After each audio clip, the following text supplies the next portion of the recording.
Selamat pagi, saudara dalam Tuhan Yesus. Terima kasih Gembala Sidang yang saya Ibu Gembala untuk kesempatan saya untuk memberitakan firman lagi. Adalah sukacita yang luar biasa bila seseorang itu dapat memberitakan firman Tuhan dan tentu membagikan anugerah dan kasih Tuhan di dalam satu jemaat, di dalam satu perkumpulan, dalam satu persekutuan. Di sini adalah satu kehormatan. Dan saya kembali menggunakan Alkitab yang sudah dipakai 50 tahun lebih oleh pendeta saya. Kebenaran firman Tuhan tidak akan lewat daripada yang ada. Saya akan berjalan-jalan sedikit kembali. Mohon nanti setelah saya berdoa, mohon firman Tuhan ditayangkan di layar. Kita akan bersama-sama berdoa dan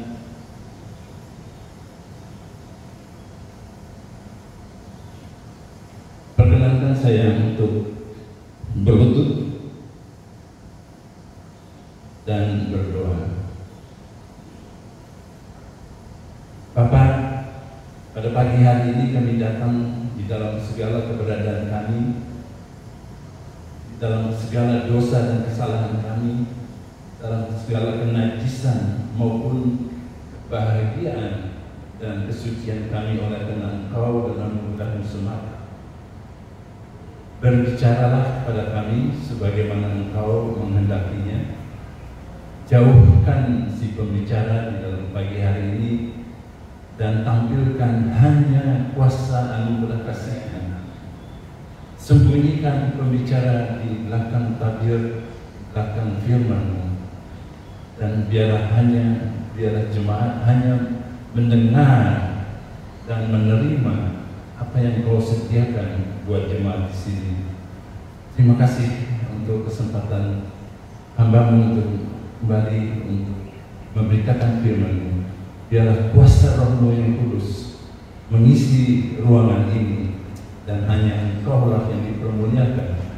Dalam nama Yesus Kristus hamba-Mu berdoa dan mengucap syukur. Amin. Saudara, di hadapan bangku saudara, situ ada tempat untuk berlutut. Dan hanya sedikit sekali mungkin digunakan pada saat ini.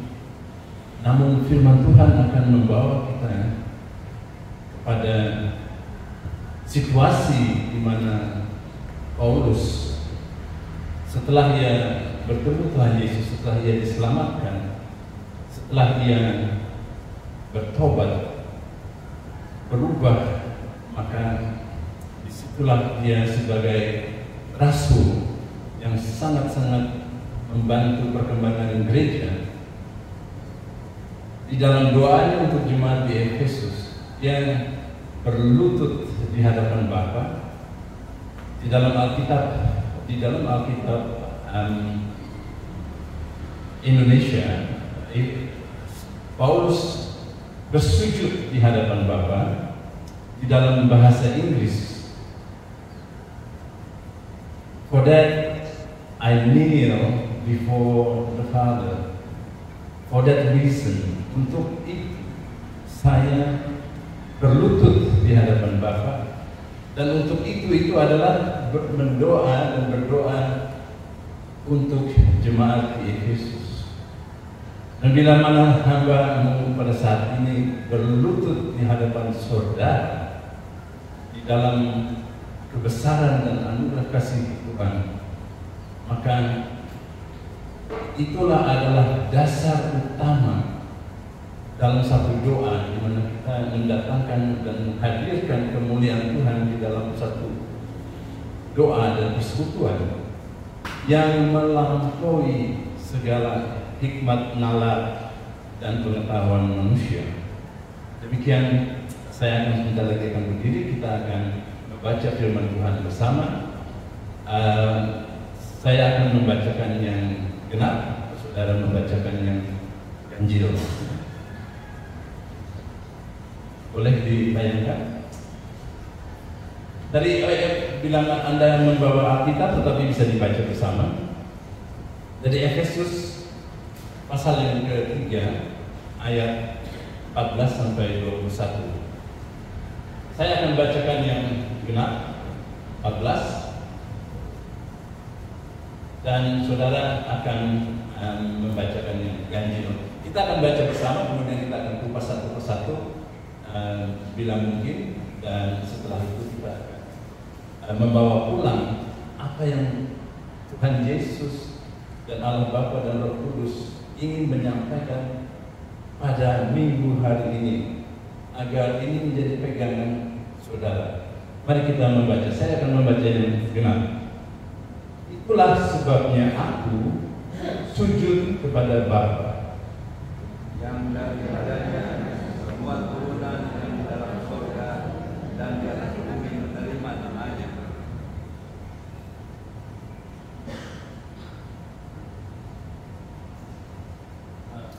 Aku berdoa supaya Ia, Bapa, menurut kekayaan dan kemuliaannya, menguatkan dan meneguhkan kamu, jemaat di Efesus, oleh Roh-Nya di dalam batinmu,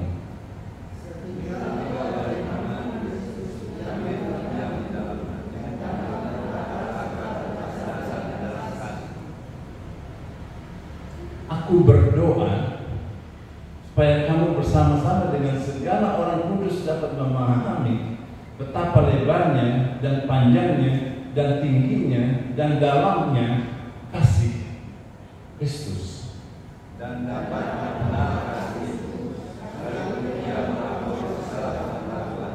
Aku berdoa supaya kamu dipenuhi dalam keseluruhan Allah.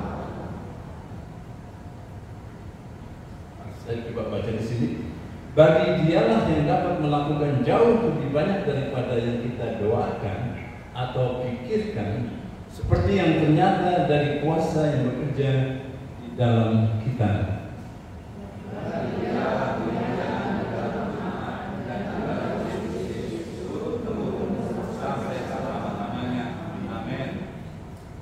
Terima kasih. Kita akan kembali ke ayat yang ke-14 dan kita akan mencoba untuk mengupasnya satu persatu.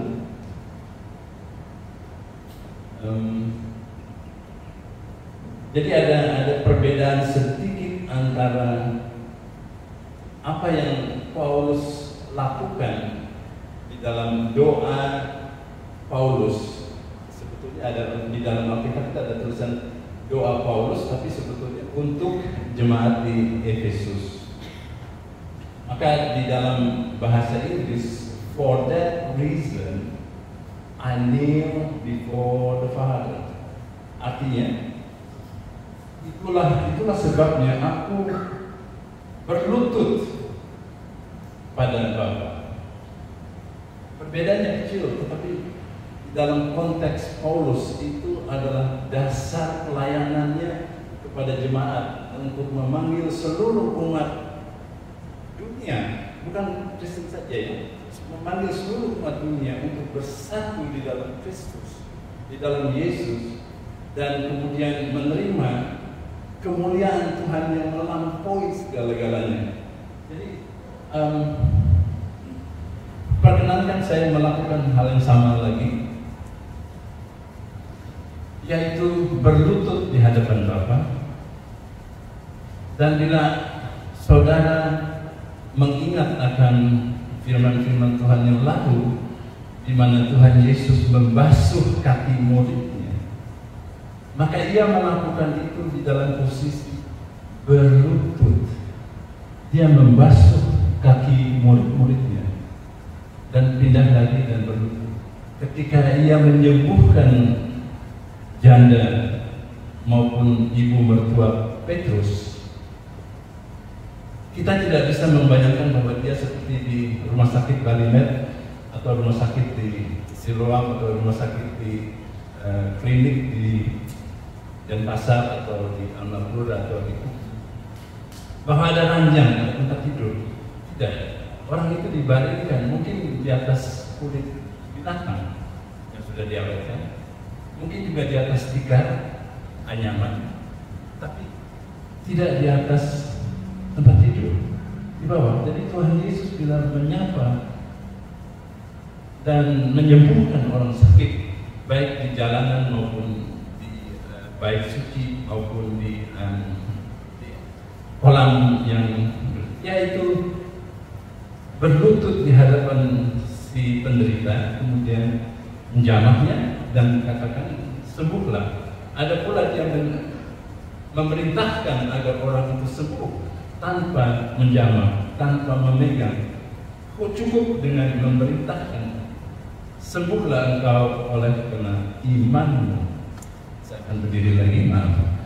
Tapi bayangkan sewaktu Paulus berdoa untuk jemaat di Efesus, jemaat di Korintus, jemaat di Roma, jemaat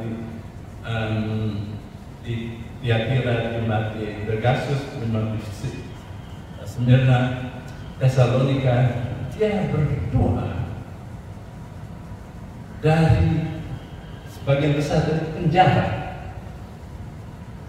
Kalau saudara membandingkan penjara di sekarang ini, itu mungkin ada 13 orang dalam satu kamar, mungkin ada 20 orang di dalam satu ruangan. Tapi Paulus pada waktu itu, ketika dia dipenjarakan, dia dipenjarakan, dibuang dalam lubang, dan di dalam banyak interpretasi di dalam bahasa Inggris, dia itu dibuang dalam jamban penuh dengan tinja, penuh dengan kotoran, dengan cairan-cairan manusia. Disitulah Paulus itu. Jadi bayangkan ketika Paulus menulis surat itu melalui kurir, melalui teman, melalui kepada jemaat di gereja-gereja lain. Paulus berada di dalam satu situasi yang tidak terbayang oleh manusia pada saat itu.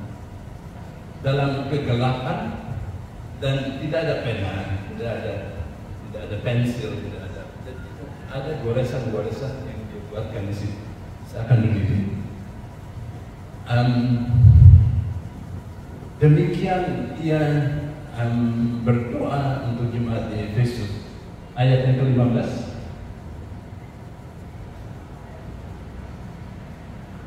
Yang daripadanya semua turunan yang di dalam surga di atas bumi menerima namanya. Dari Bapa dan daripada Bapa kita di surga, kita semua yang percaya, orang-orang kudus dan nabi-nabi di masa lalu, nabi-nabi Kristen menerima kemuliaan daripada Bapa di surga itu dan namanya, sehingga sampai pada saat ini masih ada orang-orang yang merayakan istilahnya santo atau santo ya.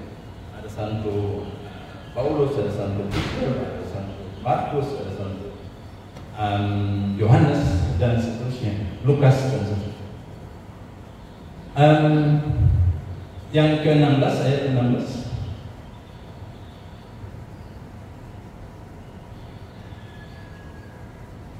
Di sini kita membaca bersama bahwa aku berdoa supaya Ia, Bapa di surga, Tuhan Yesus dan Roh Kudus menjadi satuan Trinitas, menurut kekayaan kemuliaan-Nya, menguatkan dan meneguhkan kamu oleh Roh-Nya dalam batinmu. Saudara, pemberitaan firman Tuhan pada hari ini bertujuan untuk dikenang melalui Paulus tentunya, bukan melalui saya, melalui firman Tuhan. Firman Tuhan itu dikenang 100 tahun ke depan. Bayangkan tujuan daripada pemberitaan, setiap pemberitaan firman dari Gembala Sidang Pendeta Ain maupun dari Ibu Gembala maupun dari penetua di sini, pemberitaan atau dari tamu seperti saya. Pemberitaan firman Tuhan itu bertujuan untuk kekekalan, keabadian, bukan saja untuk waktu ini. Sehingga bila kita bertemu lagi 100 tahun, saudara masih membawa kemuliaan dan kebesaran Tuhan di dalam doa Paulus, di dalam hidup saudara oleh karena kuasa Roh Kudus yang ada di dalam batinmu. Di Ezekiel, di kitab Ezekiel 20, enggak usah dicari, sorry, 36. Allah Bapa pada waktu itu sudah menyatakan pada satu hari Aku akan mengisi manusia dengan Rohku. Dan seperti saudara ketahui, setelah kematian di atas kayu salib daripada Yesus, maka diberikan penggantinya, penolong para Parakletos, dan Roh Kudus diberikan kepada jemaat, kepada pengikut-pengikutnya. Tetapi di sini hari ini firman Tuhan ingin menyampaikan bahwa Roh Kudus sudah dan akan, setiap kali saudara ingin untuk kembali kepada jalan Tuhan, maka kuasa Roh Kudus itu melalui firman ada di dalam batinmu dan batin saya. Peganglah itu, sebab ini akan menjadi doa yang saudara lakukan. Pernahkah saudara menerima sebuah doa di mana hamba Tuhan itu berlutut dan mendoakan saudara untuk menerima Roh Kudus di dalam batin saudara, di dalam kehidupan saudara, di dalam setiap langkah saudara dalam berlutut? Itulah yang dilakukan Paulus untuk jemaat di Efesus. Ya, di dalam kegelapan penjara di Roma pada waktu itu, Paulus berlutut di hadapan Bapa, sujud, mungkin sama, tetapi di dalam hal ini adalah berlutut di hadapan Bapa. Di ayat yang 17,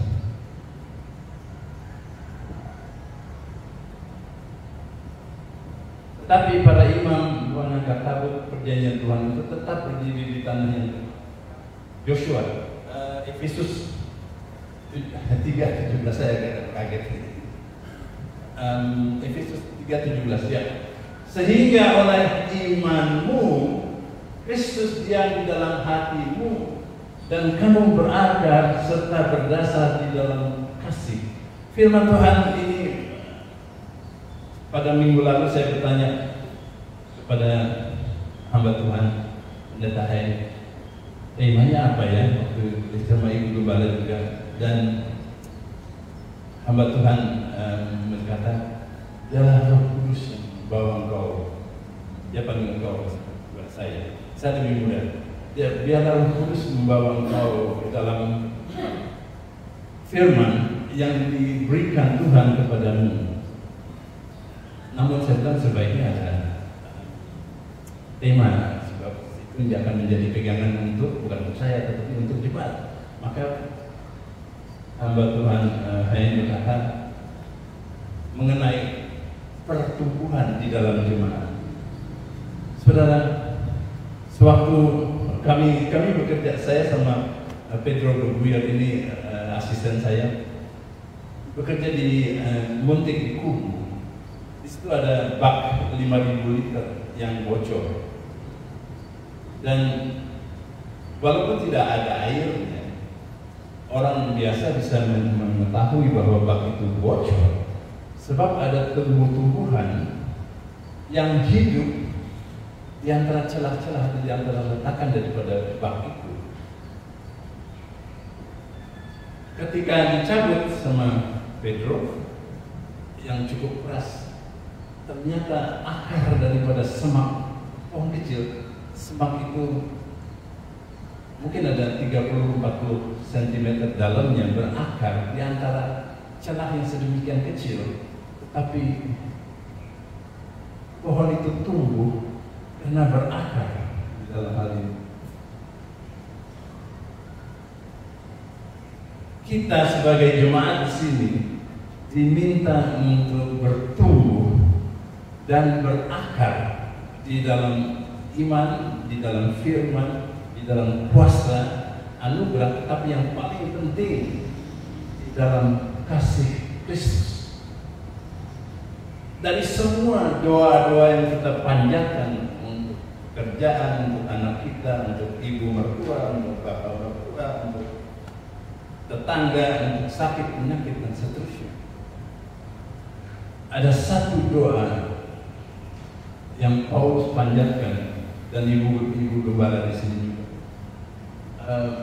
Banyak orang yang mendoakan ibu gembala dengan keadaan dan situasinya. Banyak orang yang mendoakan saya ketika sakit dan membutuhkan pertolongan medis. Tetapi ada Paulus hanya berdoa di dalam hal ini, sehingga imanmu Kristus diam di dalam hatimu dan kamu berakar serta berdasar di dalam kasih. Dia tidak mendoakan supaya engkau sukses, supaya engkau memiliki uang yang banyak, memiliki rumah, memiliki menantu ataupun pasangan, kalau masih belum pasangan yang baik. Tetapi Paulus berdoa agar kasih Kristus tinggal dan hidup di dalam engkau atas dasar kuasa Roh Kudus dan berakar. Jadi kalau tidak bisa lagi dicabut manusia.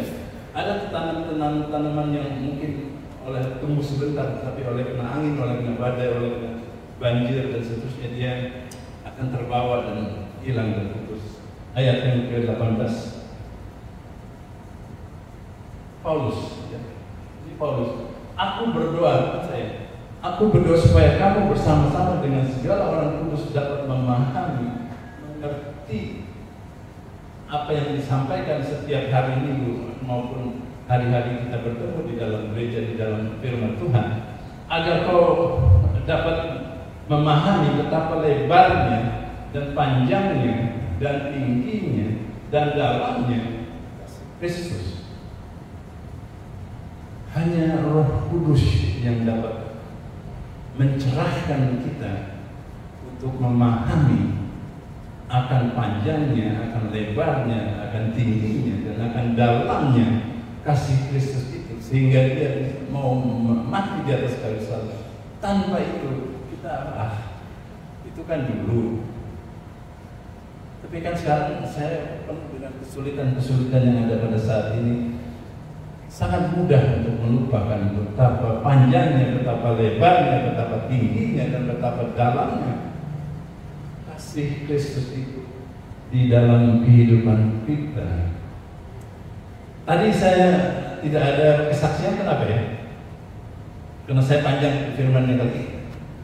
Maaf, saya ingat. Tadi nggak ada kesaksian itu, tadi nggak kesaksian hari ini. Percaya, saya melihat jemaat di sini dalam keberadaan saya melihat ibu ini memiliki akar yang kuat. Dan bila mana bersaksi, mungkin ada yang bilang, dia lagi bersaksi. Saudara, terima dari saya, terima daripada firman Tuhan. Sebenarnya saya di belakang situ. Ibu ini punya akar yang dalam. Pendeta Hai, ibu gembala memiliki akar yang kuat, yang turun-menurun ke putri-putrinya, kemudian ke cucunya. Tadi disebut yang tadi ikut. Mereka ini setelah bertahun-tahun berakar, seperti pohon beringin yang berakar di antara batu dan di antara tebing dan batu-batuan. Dia memegang sedemikian kuat sehingga tidak ada badai apapun. Terima kasih untuk kesaksian setiap minggu. Tadi nggak ada, tapi saya melihat bahwa tadi ada Ibu Angel. Ibu Angel masih ada atau Ibu Angel masih ada? Sana tadi atau ke? Terima kasih untuk Rafael, terima kasih untuk Kevin. Dan tadi yang tim musik itu, satu lagi yang di belakang saya lupa namanya. Tapi saudara, di dalam pelayanan saudara di gereja ini, di jemaat ini, dan untuk pimpinan puji-pujian, tim musik, Paulus berdoa bukan untuk kemakmuran jemaat. Paulus tidak berdoa untuk pelepasan daripada penganiayaan orang-orang Romawi maupun Sanhedrin maupun orang Farisi maupun orang Saduki yang mengubur-ubur Paulus pada waktu itu, yang menjarakan dia. Paulus berdoa agar kasih Kristus, kemuliaannya melampaui ilmu dan melampaui nalar pengetahuan itu memenuhi saudara. Kemudian saudara berakar, bukan punya warung ya, punya toko ya, banyak toko ya. Ya betul. Bukan sekedar untuk berusaha, tapi untuk menyelamatkan saudara-saudaranya, untuk memberitakan firman Tuhan melalui kesaksian-kesaksiannya, dan untuk membagikan dan bila mungkin mencerahkan orang lain yang belum mengenal Kristus itu akan panjangnya, akan lebarnya, akan tingginya, akan dalamnya kasih Kristus di dalam kehidupannya, di dalam kehidupan kita, dan semoga juga di dalam kehidupan saya. 19. Dan dapat mengenal kasih itu sekalipun ia melampaui segala pengetahuan. Beyond, dalam bahasa Inggris itu ada istilah beyond, melampaui segala nalar, segala pengetahuan, segala ilmu, semua ijazah maupun titel yang ada itu. Aku berdoa supaya kamu dipenuhi dalam seluruh kepenuhan Allah yang penuh.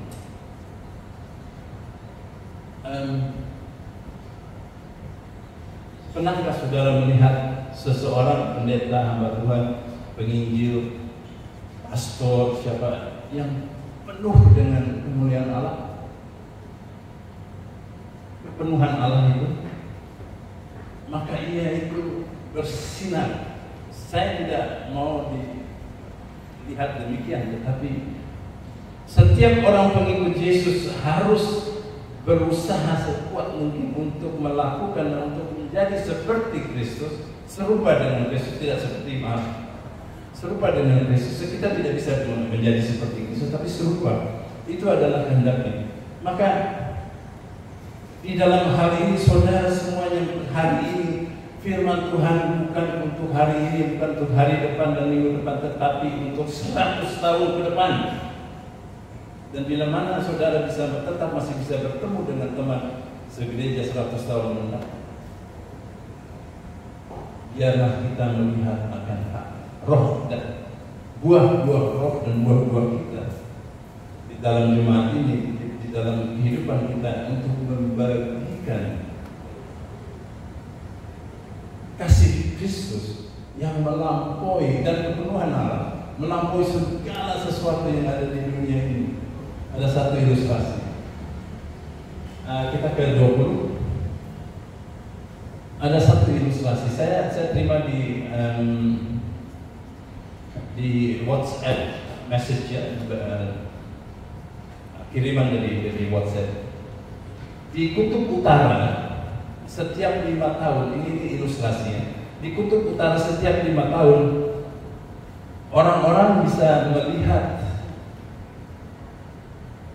bulan itu timbul dalam waktu semenit. Bulan itu hampir sebesar bumi. Dia di kutub utara itu bulan itu istilahnya rising moon. Bulan terbit, matahari itu bulan terbit, enggak apa-apa. Bulan itu kelihatan. Di dalam 1 menit itu dia kemudian menutupi matahari yang memberikan celah. Setelah itu terjadi gerhana matahari, dan di dalam 1 menit bulan itu hilang. dan kita kembali kepada normal. Tetapi demikianlah kebesaran Tuhan yang tidak bisa kita bayangkan, yang setiap pendeta, setiap guru, setiap dosen berusaha untuk menerangkan, apalagi di sekolah tinggi teologi, untuk menerangkan betapa besarnya kasih Tuhan, kemuliaan untuk kita, tidak bisa. Kecuali kalau kita mengalaminya seperti Paulus mengalaminya, maka bersinarlah dia, dan tujuannya hanya untuk memberitakan kemuliaan dan kasih Kristus yang panjangnya dan lebarnya, yang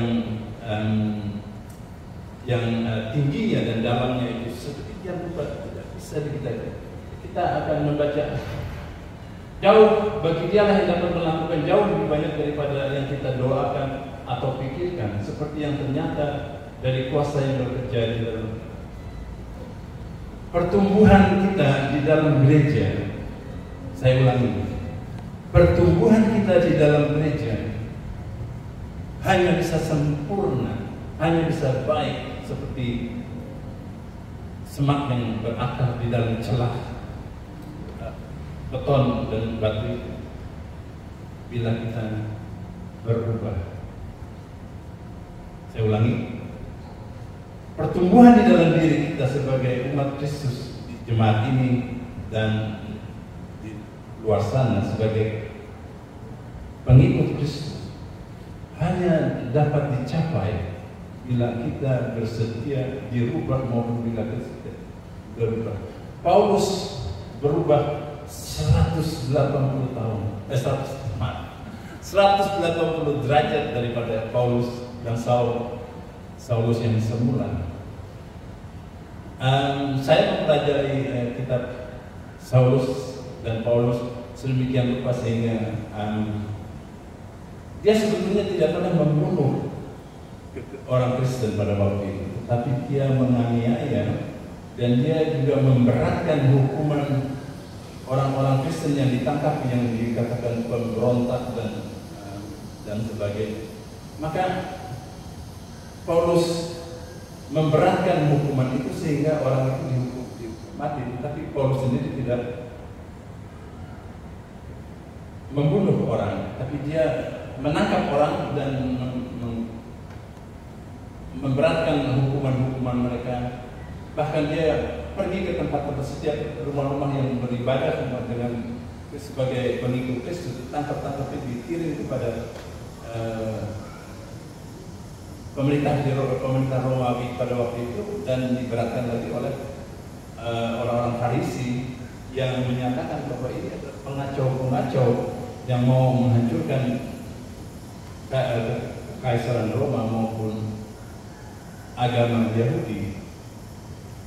Pendek kata, saudara, di dalam hal Paulus, seperti di dalam kita sudah berkali-kali mendengar dan membaca dan mungkin juga menyaksikan di dalam film atau video, akan perubahan Saulus ketika ia bertemu dengan Yesus dalam perjalanan ke Damaskus dalam hari ini sekarang. Saudara, sekarang ia penuh dengan pertobatan, perubahan, penuh dengan iman untuk memuliakan Tuhannya Yesus Kristus yang mati di atas kayu salib dan yang telah memberikan dia hidup baru walaupun sudah lama meninggal, telah disalibkan. Yang terakhir ayat 21, bagi Dialah, bagi Allah Bapa, kemuliaan di dalam jemaat. Saya berusaha untuk memberitakan firman Tuhan, tapi saya ingin sekali melihat saudara itu bercerah-cerah untuk berseri-seri menerima kemuliaan Tuhan. Ya, firman Tuhan adalah ini semuanya adalah doa Paulus adalah untuk jemaat di Efesus adalah ini ayat yang terakhir. Doa Paulus untuk jemaat di sini. agar kemuliaan Dia Bapa di surga, Tuhan Yesus dan Roh Kudus, Trinitas itu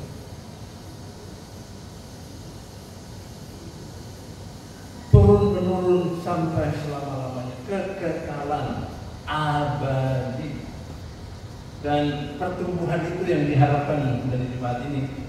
Minggu lalu saya tidak sempat hadir pada persiapan. Saya harapkan ada paduan suara hari ini. Kapan itu paduan suara? Minggu depan mungkin? Ada? Oh ada? Maaf, tadi seharusnya saya mau minta duluan. Saudara, setiap kegiatan gereja, anggaplah itu sebagai undangan yang Ibu Gembala koordinasikan minggu lalu, termasuk sekolah minggu ya,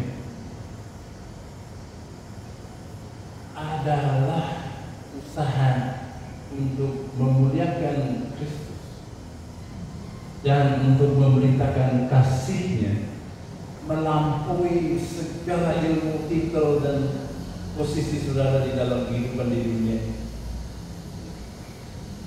Dan bila mana nanti saya tunggu ada paduan suara, saudara siapapun yang ikut di dalam paduan suara, mungkin ada 60-70% yang ikut di dalam paduan suara itu.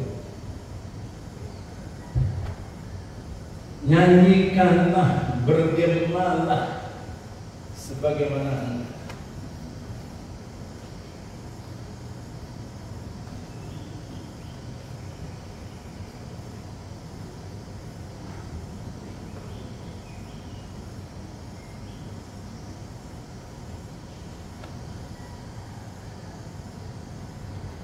lakukan ibadahmu, kesaksianmu, lakukanlah pelayananmu sebagaimana Tuhan Yesus itu mengisimu. Bila mana diisi cuma setengah-setengah, itu akan terlihat. 3/4 akan dirasakan. Tetapi bila mana kuasa, kemuliaan Tuhan Yesus, lebarnya, panjangnya, tingginya, dan dalamnya itu ada di saudara, maka saudara akan berubah. Saya akan tunggu perpaduan suara nanti itu, dan biarlah saudara bersuara, bernyanyi seolah-olah itu Trinitas kita, Allah Bapa, Allah Putra, Allah Kudus ada di sini, dan sedemikian rupa sehingga segala sesuatu yang ada di samping kita itu terlupakan sementara. Hanya kasih Kristus yang ada di dalam saudara itu yang bergema, yang kemudian bersinar dan dipancarkan, sehingga sampai kapanpun, mulai daripada hari ini, mulai daripada paduan suara atau nanti persembahan-persembahan lainnya, asungkara, insya Allah, God willing, puji Tuhan, Amlapura ini bisa dimenangkan oleh saudara, bukan oleh kemampuan saudara. Tadi ada Ibu Nena Sumatri ya, sama Bapak Sutrisno tadi saya lupa sebut, yang menjaga, yang menerima tamu tadi. Saya berdiri lagi. Terima kasih. Biarlah ketika orang masuk itu, jemaat maupun orang baru, tamu maupun siapapun yang masuk ke dalam rumah Tuhan itu, melalui Ibu Nengah dan Bapak Sutrisno tadi yang menerima tamu, mengalami kasih Kristus yang ada di dalam pelayanan saudara berdua, sehingga masuknya pun akan membawa perasaan damai yang bukan dari dunia ini. Peace that is beyond understanding. The peace of the Lord, damai Tuhan Yesus yang melampaui semua perasaan-perasaan itu, saudara alami di dalam gereja dan jemaat di sini, dan nanti di dalam paduan suara maupun di dalam setiap yang itu turun menurun sampai selama-lamanya. Amin. Mari kita berdoa.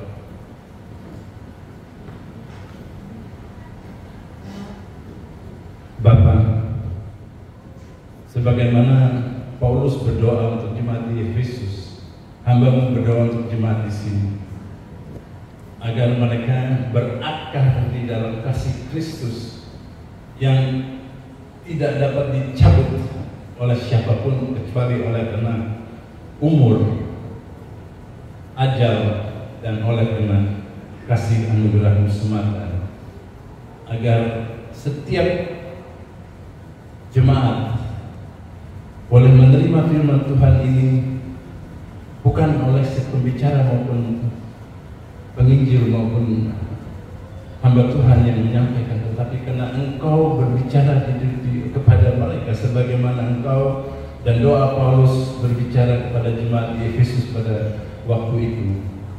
Maka inti daripada doa itu agar apapun yang Engkau alami pada saat ini, ingat bahwa kemuliaan Tuhan, kebesaran Allah Bapa itu ada di dalam saudara melalui kuasa Roh-Mu yang kudus, melalui GPDI, Gereja Pentakosta di Indonesia. Agar Pentakosta, agar Roh Kudus itu memberikan saudara kuasa untuk bersaksi dan untuk membagikan kasih Kristus pada siapapun, khususnya mereka yang belum mengenal Tuhan Yesus sebagai Juru Selamatnya. Dan agar seluruh pelayanan Ibu Gembala dan Bapak Gembala di sini berhasil oleh karena panjangnya, lebarnya, tingginya, dan dalamnya kasih Kristus di dalam kehidupan dan pelayanan mereka.